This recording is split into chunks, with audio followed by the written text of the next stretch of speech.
Hello friends, आपण मैंने केमती अच्छी आपण मैंने भावुँ बहुत भल थे आ निश्चय प्रभु जगन्नाथ निकट में प्रार्थना करी कि आपण मैंने बहुत भल बहुत खुशी रुहतु। तो चलतु आज मोर नीतिदिनिया काम जो बर्तमान तो 2 पर होगा। तो बर्तमान किसी रोसई हम बासन कुसन मजामजी बर्तमान जहाँ भी करी आपण को देखेबी ये वीडियो रे। तो आपण ये वीडियो निश्चय रुहतु। आपड़ जदि वीडियो नुआ अच्छा तो प्लीज़ चैनल को सब्सक्राइब करेंगे। मुझे जहाँ भी वीडियो बनैबी अपलोड करी प्रथम आपण पास नोटिफिकेशन आसीज। चलतु देखा कौन काम अच्छी कौन नहीं बर्तमान कौन करुच्ची। चलो आपण वीडियो देख। ये बासन पड़ी फ्रेंड्स, आगे मु बासन माजिबी तापर रोसई सब काम करी। आगे बासन मजामजी करदे।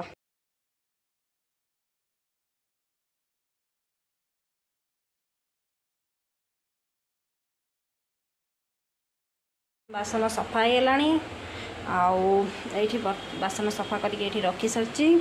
सकाळ चा जलिया बासन थिला जो सफा है। बर्तमान क्षीर बसई गैस उपरे तापरे खाइबा पीवा रेडी करवा। फ्रेंड्स मैंने आपण मैंने गोटे जिनस गेस करूँ बर्तमान मुझे कौटी अच्छी कौटी मुझे वीडियो बनाऊँगी ओडिशा रे या फिर ओडिशा बाहर। प्लीज़ मैंने आपण कमेंट रे कहिबे निश्चय कि मो कौटी वीडियो बनाऊँगी। हेल्प भी आपन को कर दउची किछि बाहर दृश्य आपको देखी जो थे कि आपण मैंने गेस निश्चय करेंगे। मुझे जानवर आपण मैंने सठिक उत्तर देवे कि बर्तमान मुझे कौटी अच्छी। फ्रेंड्स देखंतु एटा कौ जगह आपण कमेंट रे प्लीज़ बतेबे। ओडिशा या ओडिशा बाहर कौन सी जगह हो आपण प्लीज़ कमेंट रे करंतु। आपण मन जो गेस आसुची। क्षीर भी बर्तमान आमर गरम हो गला। बर्तमान भात पानी बसई देची चावल धोई पकेवा। भात पानी चावल बर्तमान मु काढ़ुची। चावल काढ़ला पर भल भाव धोईकी पुणी चावल पानी गरम है से पकेबी। गरम पानी आपण मैंने देखिपुं बर्तमान चावल काढ़ी सारी।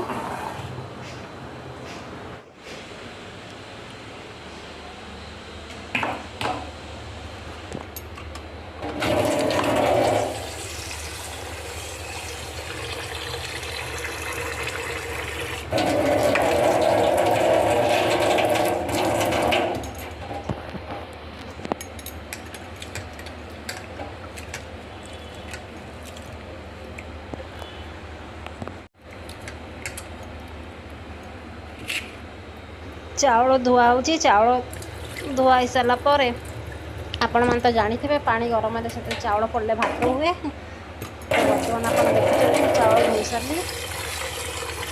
नेक्स्ट 2 थर मुझे धोई दूसरी भल भाव परिष्कार हो। बर्तमान चावल धुआ चलती। आपण मैंने निश्चय चैनल को लाइक सब्सक्राइब कमेंट करूँ। नुआ नुआ वीडियो आसिले मु अपलोड कले आपण पाखे नोटिफिकेशन आसो सब्सक्राइब द्वारा। बर्तमान देखा पानी गरम है कि नहीं। पानी आटे गरम हम बर्तमान गरम है ना। तो चलतु एपटे तो क्षीर बसी आपण मैंने जानते। ऊपर देखो मोर मसला मसली डब्बा डब्बी सब केमती साइज थुआई। बर्तमान तो भलर किसी है।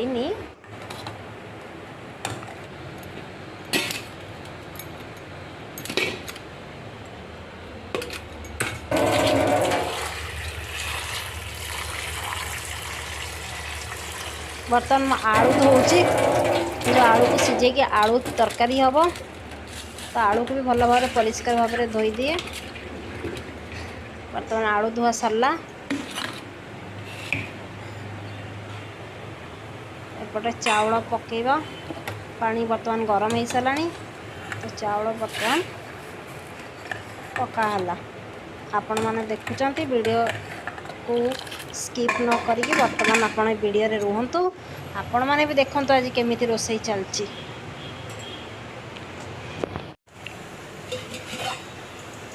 बर्तमान एइठ मु बासन सब उठे देछि जगह टिके परिष्कार कर देछि कारण रोसई होला पर जगह टिके खाली हवा दरकार। तेणुकर एठारे बासन कुसन उठेकी फ्रेंड्स भात तो हो सारी। बर्तमान आपण देखि पारथुबे आलू भी मध्य सीझा थुआई। आलू तरकारी हम। बर्तमान आलूर चोपा छड़ेबी ଆଉ ତରକାରୀ କରିବି। ଆପଣମାନେ ଭିଡ଼ିଓ ଦେଖନ୍ତୁ ମୁଁ ତରକାରୀ କେମିତି ବନେଇବି।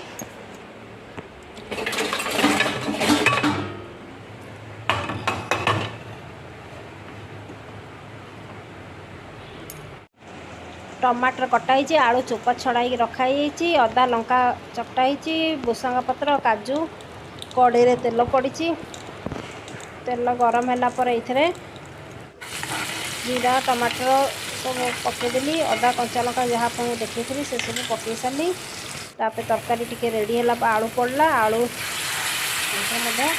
टे पानी पकईकि यहाँ किसी समय फुटिला तरकारी आमर रेडी हो आपण मैंने देखुए पूरा सिंपल भाव में रोसई चलती बिना पियाज रसुण केवल हलदी लुण लंका धनिया गुंड छड़ा कि मु पकई नहीं कौन सी बाहर जिनसर मसला पड़नी सिंपल बहुत सिंपल भाव में रोसई चलती मु तो एकुटिया खाइबी तेणु करके बर्तमान मो लुगापटा रूम भीतर मध्य पकई सारी पंखा हावे कूलर हावे एगुड़िक सुखीज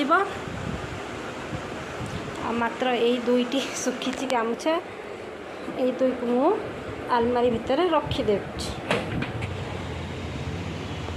खाइबा तो बर्तमान रेडी अच्छी आउ खाली खाइला टाइम रे सैलेड आंब काटिबी आ भात आउ तरकारी तो आपण सांगरे शेयर कर सारी आपण मैंने देखी थे मु एकदम सिंपल भाव में बनी बर्तमान श्रावण मास तो श्रावण मसरे पियाज रसुण आम खाऊना हूँ ये